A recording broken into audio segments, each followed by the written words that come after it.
क्या आपका भी सपना है यूपीएससी एग्जाम क्रैक करना और तैयारी शुरू करना चाहते हैं? तो हमारे यूट्यूब चैनल यूपीएससी एनोनिमस क्वाइज के माध्यम से आप यूपीएससी से संबंधित A to Z जानकारी प्राप्त करें। मराठों का उदय। भारत के दक्षिण पश्चिम भाग का पठारी क्षेत्र ही आज का महाराष्ट्र है। उबड़ खाबड़ तथा कम उपजाऊ जमीन होने के कारण यहाँ के लोग बहुत मेहनती रहे हैं।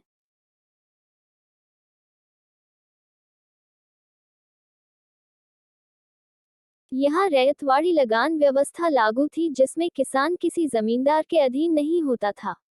अतः यहाँ शोषण पर आधारित वर्ग विभेद कम था। मराठा क्षेत्र में शूद्र और ब्राह्मण देश के अन्य क्षेत्रों की अपेक्षा ज्यादा निकट थे। 15वीं और 16वीं शताब्दी के भक्ति आंदोलन ने इस सामाजिक एकता को और मजबूत किया।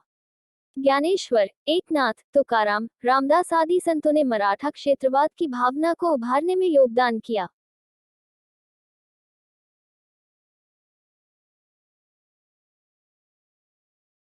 परिस्थितियां तो अनुकूल थी परंतु राजनीतिक नेतृत्व की आवश्यकता थी। शिवाजी ने मराठों की सामाजिक एकता और देशीय पहचान को अपने कुशल राजनीतिक और सामरिक नेतृत्व से स्वराज्य के रूप में परिणत किया। गुरिल्ला युद्ध मराठों की रणनीतिक सफलता का एक अन्य महत्वपूर्ण कारण था। इसमें वे छोटी टुकड़ी में छिपकर अचानक दुश्मनों पर आक्रमण करते और उसी तेजी से जंगलों पहाड़ों में छिप जाते थे। प्रारंभ में मराठे देवगिरी के यादवों के अधीन थे। देवगिरी के पतन के बाद वे बहमनी राज्य की सेवा में चले गए। छत्रपति शिवाजी 1627-1680। मराठा शक्ति का उदय औरंगजेब के समय में छत्रपति शिवाजी के नेतृत्व में हुआ।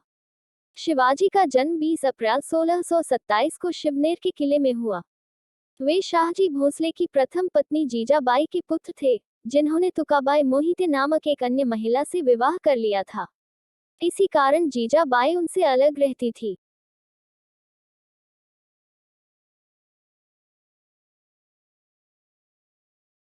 शाहजी भोसले ने अहमदनगर राज्य में एक सैनिक के रूप में सेवा प्रारंभ किया था परंतु बाद में अपनी योग्यता के बल पर पूना की जागीर प्राप्त कर ली।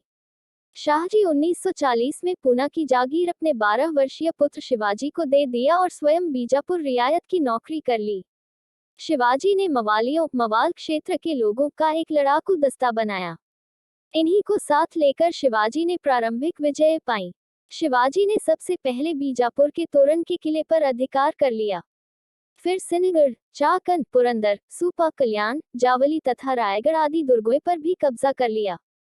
शिवाजी की सैनिक सफलताओं से परेशान बीजापुर सुल्तान ने उसको काबू करने के लिए अफजल खां को 1659 में भेजा।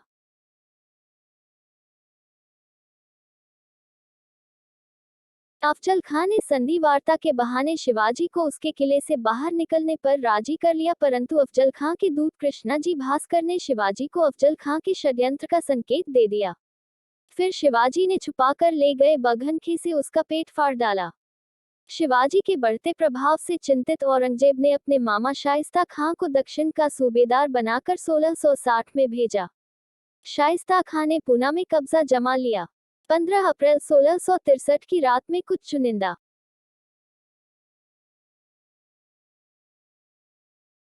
सैनिकों के साथ शिवाजी ने शाइस्ता खां की छावनी में घुसकर हमला कर दिया।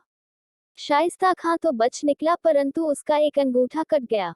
शिवाजी ने जनवरी 1664 में मुगलों के कब्जे वाले समृद्ध बंदरगाह नगर सूरत को लूट लिया। इन सभी गतिविधियों से क्रुद्ध औरंगजेब ने राजपूत सेनापति जयसिंह को शिवाजी को नियंत्रित करने के लिए भेजा।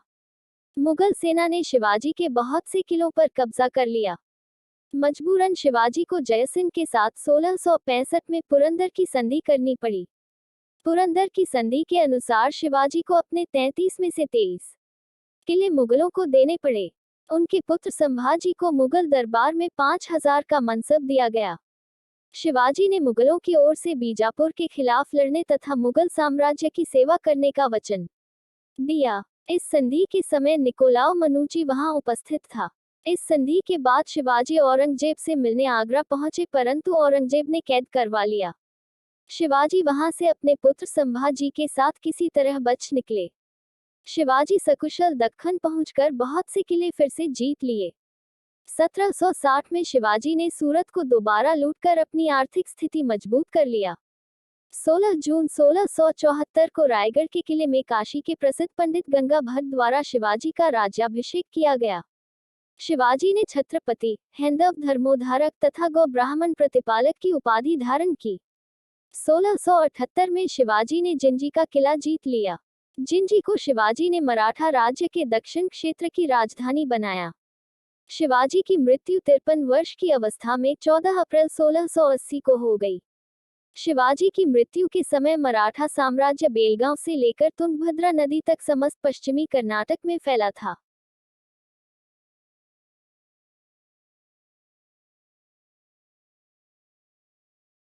इस तरह महान मुगल साम्राज्य, बीजापुर के सुल्तान, गोवा के पुर्तगालियों और जंजीरा के अबीसिनियाई समुद्री डाकुओं के प्रबल विरोध के बाद भी शिवाजी ने दक्षिण में एक स्वतंत्र और शक्तिशाली हिंदू राज्य की स्थापना करने में सफलता। एक नज़र मेरे चैनल पर डालते हैं। दोस्तों, यूपीएससी एनोनिमस क्वाइज यूट्यूब और टेलीग्राम चैनल पर आप सभी का स्वागत है। क्या आप यूपीएससी की तैयारी करते हैं और यूपीएससी एग्जाम क्रैक करना है तो यूपीएससी एनोनिमस क्वाइज यूट्यूब चैनल के साथ बने रहे। दोस्तों, यहाँ हमारे तरफ से सभी यूपीएससी कोचिंग नोट्स को कलेक्ट करके फ्री में दिए जाते हैं जो आपकी तैयारी को और मजबूती प्रदान करेगी। ये नोट्स और वीडियो यूपीएससी और आईएएस टॉपर बनने के लिए हमारे चैनल के साथ बने रहे। ये वीडियो सभी प्रतियोगिता परीक्षा के लिए भी बनाया गया है। हमारे चैनल को अधिक से अधिक शेयर करें। Thank you.